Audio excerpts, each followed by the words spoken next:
Alhamdulillah Rabbil Alamin. Wassalatu wassalamu ala nabiyyina Muhammadin wa ala alihi wa sahbihi ajma'in. Rabbi syrah li sadri wa yassir li amri wa hlul 'uqdatam min lisani yafqahu qawli. Bapak Ibu jamaah salat subuh Masjid Abdul Halim yang Allah muliakan insyaallah. Alhamdulillah hari ini kita sudah mengawalinya dengan kebaikan. Kita dibangun oleh Allah, kita sudah memenuhi panggilannya, mudah-mudahan bertanda kebaikan buat kita, amin ya rabbal alamin. Para jamaah sekalian yang berbahagia, hari ini sudah tanggal berapa Sya'ban? Tahu nggak Pak Ibu? Tanggal berapa Sya'ban? Ada yang hitungnya? Hitung mundur aja. Lebaran. Puasa tanggal berapa? 1 Ramadan. Puasa tanggal berapa? 11. Kalau hitung mundur kan 10 ya Maret. Bulan ini berapa bulan? 29 ya, bulan Februari ini. Berarti sekarang udah tanggal 21. Berarti nggak berapa? 18. Berarti ini tanggal 11 bulan Sya'ban. Kalau lagi mau ngawinin Bapak Ibu, ini udah tinggal 20, enggak kurang dari 20 hari, tambah repot, tambah santai, tambah repot. Nyiapin semuanya ya. Cateringnya udah beres belum? Baju yang mau dipakai udah dipilihin belum? Pokoknya repot dah ya. Apaan lagi yang kurang ya? Undangan-undangan udah, duit segala macam, wah nggak boleh ada yang sampai ketinggalan. Nah kita sekarang ini mau Ramadan, kira-kira nyambutnya sampai begitu banget nggak? Udah siapin ininya, udah siapin amalnya, udah siapin. Nah, kalau Ramadan itu menjadi satu hal yang penting, sepatutnya kita mempersiapkan Ramadan itu sampai sedemikian rupa. Mudah-mudahan Allah sampaikan umur kita dengan itu, siap persiapan tersebut sampai dengan keadaan sehat walafiat, amin ya rabbal alamin. Para jamaah, supaya kita bisa sukses bulan Ramadan ini, maka persiapannya harus dipastikan. Kadang ada dalam sifat diri kita itu terlalu memudahkan, ya gimana ntar aja deh, pokoknya ntar kalau udah masuk Ramadan siap ya, pokoknya gimana, yang penting masuk Ramadan dulu Ustaz. Kan belum tentu umur kita dipanjangin apa kagak, yang penting udah masuk baru kita sungguh-sungguh. Nah ini para jamaah, seperti sekarang kayaknya masih banyak yang sibuk ngurusin pemilu, hasil pemilu apa ngurusin Ramadan, sibuk komen, lebih banyak nge-share ya mungkin caleg bukan, tim ses bukan, seolah-olah jadi panitia ya, padahal panitianya panitia Ramadan, kita ini bukan panitia pemilu. Jadi pada jamaah sekalian berbahagia, kenapa seseorang itu harus bergembira bertemu dengan Ramadan? Kalau dia melihat Ramadan itu sesuatu yang menguntungkan, sesuatu yang membawa banyak kebaikan, maka itulah yang akan menjadikan dia bergembira mau masuk bulan Ramadan. Nah, ada pertanyaan yang menarik untuk kita jawab adalah, sebenarnya puasa itu di mata manusia, di mata kita, itu sebenarnya susah atau gampang? Jawab deh. Puasa itu susah atau gampang? Pertanyaannya susah, jawabannya gampang sebenarnya. Puasa itu di mata manusia itu sesuatu yang disukai atau tidak? Orang lebih suka makan atau lebih suka puasa? Orang lebih suka makan. Nah, pertanyaan ini memberikan inspirasi kepada kita untuk memperhatikan ayat yang berbicara tentang bulan Ramadan dengan puasa, yang sering dibaca, yaitu surat Al-Baqarah ayat 183. A'udzubillahi minasyaitonirrajim. Ya ayyuhalladzina amanu kutiba alaikumus shiyam kama kutiba alal ladzina min qablikum la'allakum tattaqun. Wahai orang-orang yang beriman, kutiba alaikumus shiyam, telah diwajibkan atas kamu as-shiyam, berpuasa. Yang dipanggil orang-orang yang beriman, isi seruannya adalah informasi, ya, bahwasanya telah diwajibkan atas kalian berpuasa. Kalimatnya menarik, disajikan dengan kalimat kutiba alaikum, telah diwajibkan atas kamu.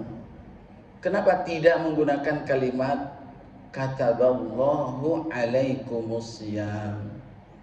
Allah telah mewajibkan atas kamu berpuasa. Ya, para jemaah paham maksudnya? Kenapa disembunyikan kalimat Allahnya? Kutiba alaikumus shiyam, telah diwajibkan atas kamu berpuasa. Kalau kita tanya siapa yang mewajibkan, jawabannya sudah pasti adalah Allah. Tapi kenapa tidak disebutkan kalimat Allahnya? Kalau dalam kaidah Quran itu ada yang mengatakan bahwa Allah itu tidak dinisbatkan, tidak dikaitkan kecuali kepada yang baik. Kalau sesuatu yang buruk, nah, maka Allah tidak disebut kalimat. Cuma pertanyaannya, apakah puasa buruk? Puasa kan nggak baik atau tidak baik? Kenapa kutiba alaikum?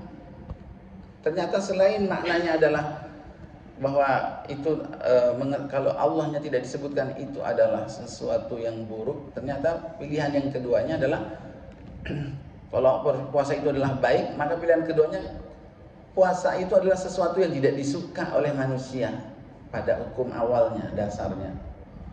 Ya, orang lebih milih makan daripada puasa. Ya, maka ini mengingatkan kita kepada ayat-ayat yang lainnya.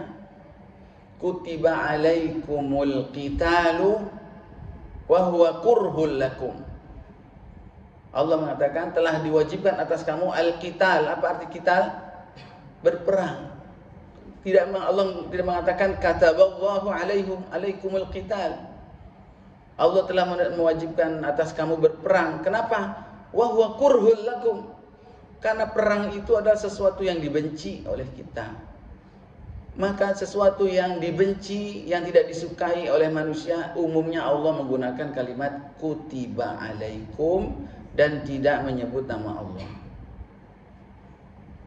Cari ayat lain lagi yang semisal.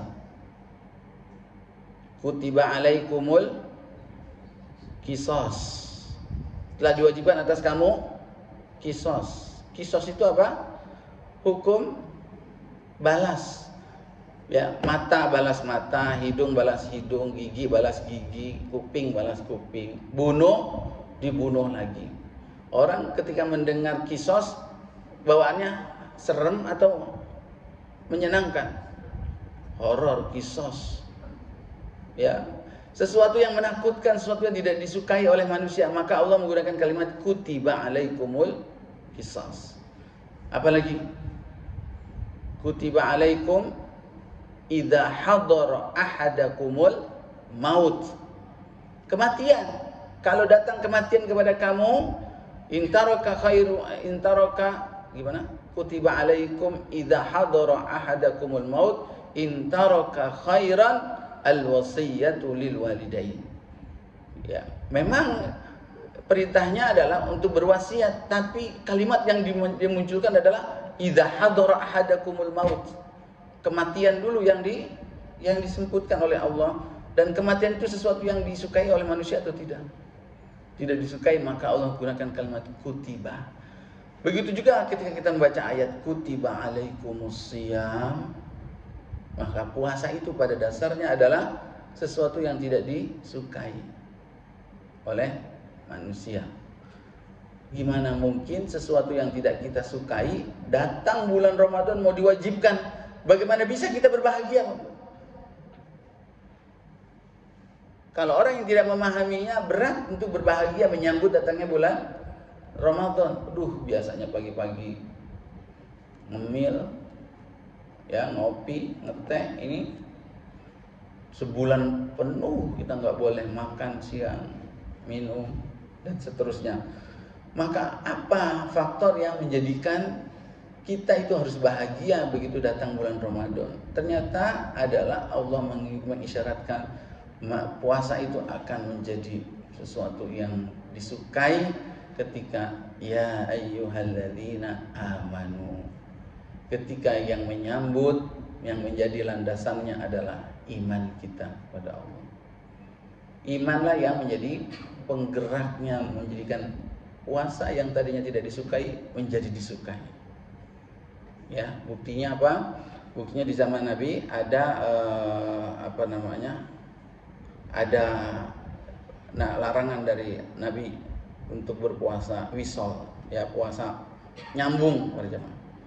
Ya, hari siangnya puasa, malamnya puasa, besok puasa sampai 2 hari, 3 hari itu puasa terus nggak pakai diselang oleh makan dan minum, itu namanya puasa wisol. Ya, Nabi melarangnya, tapi Nabi melakukannya. Tapi kemudian para sahabat menginginkan mengikuti apa yang dilakukan oleh Nabi.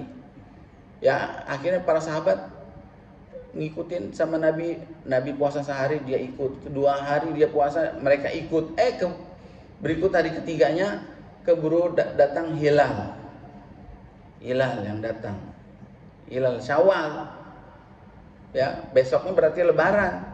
Akhirnya kata Nabi, kalau aja besok ada lagi puasanya nggak datang hilal Syawal, mereka akan tahu bahwa aku ini berpuasa wisol itu kuat. Karena Allah memberi aku makan dan memberi aku minum, maka aku kuat. Tapi mereka, maka dari hadis ini mendapatkan gambaran bahwa ada orang-orang yang berpuasa tapi dia bersemangat. Padahal puasa itu adalah sesuatu yang tidak disuka. Tapi dengan imannya, kemudian puasa itu menjadi sesuatu yang semangat, gitu. Maka para jamaah sekalian yang berbahagia, ini pentingnya kita ternyata membekali iman, karena dengan iman itulah yang akan merubah mindset kita dengan puasa itu yang tadinya tidak disuka menjadi disuka. Dan yang terakhir, Allah Subhanahu wa taala menutup ayat ini dengan la'allakum tattaqun.